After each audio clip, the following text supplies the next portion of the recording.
Hi అండి, అందరికీ welcome back తెలుగింటి ఆడపడుచు. ఈరోజు రెసిపీ వచ్చేసి సొరకాయతో పాయసం అండి. సగ్గుబియ్యంతో చేస్తున్నాం మనం.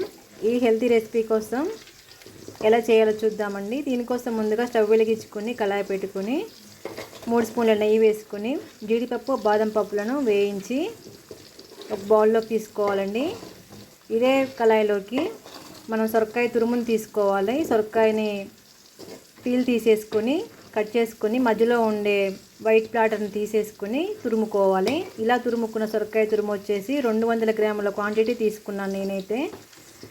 ఈ సొరకాయ తురుముని ఇట్లా బాగా వేయించుకోవాలి. మీడియం ఫ్లేమ్లో పెట్టుకోవాలండి మంటని.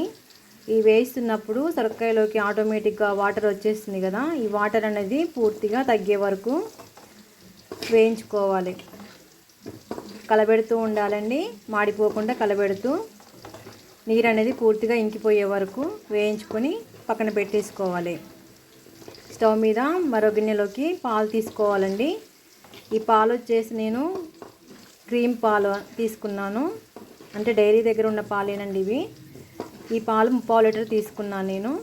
పాలు అనేది వేడయ్యాక మీగడ కడుతూ ఉంటుంది కదా, ఈ మీగడ అనేది ఇలా చుట్టూ ఉన్న మీగడని ఇలా కదుపుతూ ఉండాలి. ఇలా కాగిన పాల్లోకి మనం ముందుగానే నానబెట్టుకున్న ఒక పావు గంట ముందుగా నానబెట్టుకున్న సగ్గుబియ్యాన్ని తీసుకోవాలి. ఈ సగ్గుబియ్యం అనేది రుచి కోసం అండి, చాలా బాగుంటుంది, చలవ కూడా చేస్తుంది మన బాడీకి.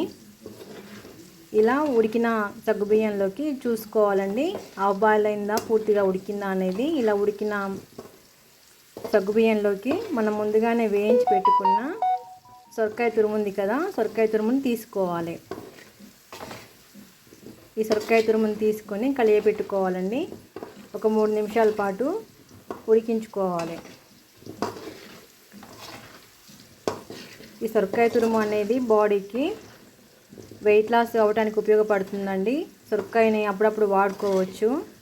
పిల్లలు వెరైటీగా అడిగినప్పుడు ఇలా పాయసాలు చేసి పెట్టడం వలన హెల్తీ రెసిపీ కూడా ఇది. చాలా అంటే చాలా బాగుంటుంది. మీగడ కడుతూ ఉంటుంది చూడండి, ఇలా కడుతూ ఉన్నప్పుడు ఇట్లా తిప్పుకుంటూ ఉండాలి.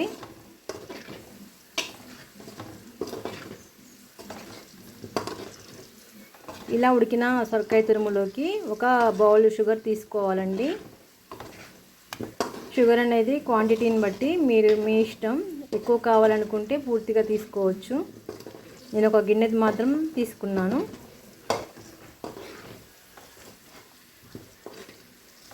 ఫ్లేవర్ కోసం అండి 3 యాలకులు తీసుకొని పౌడర్ చేసుకొని వేసుకున్నాను.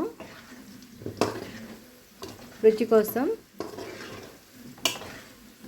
ఇలా కలయి తిప్పుకొని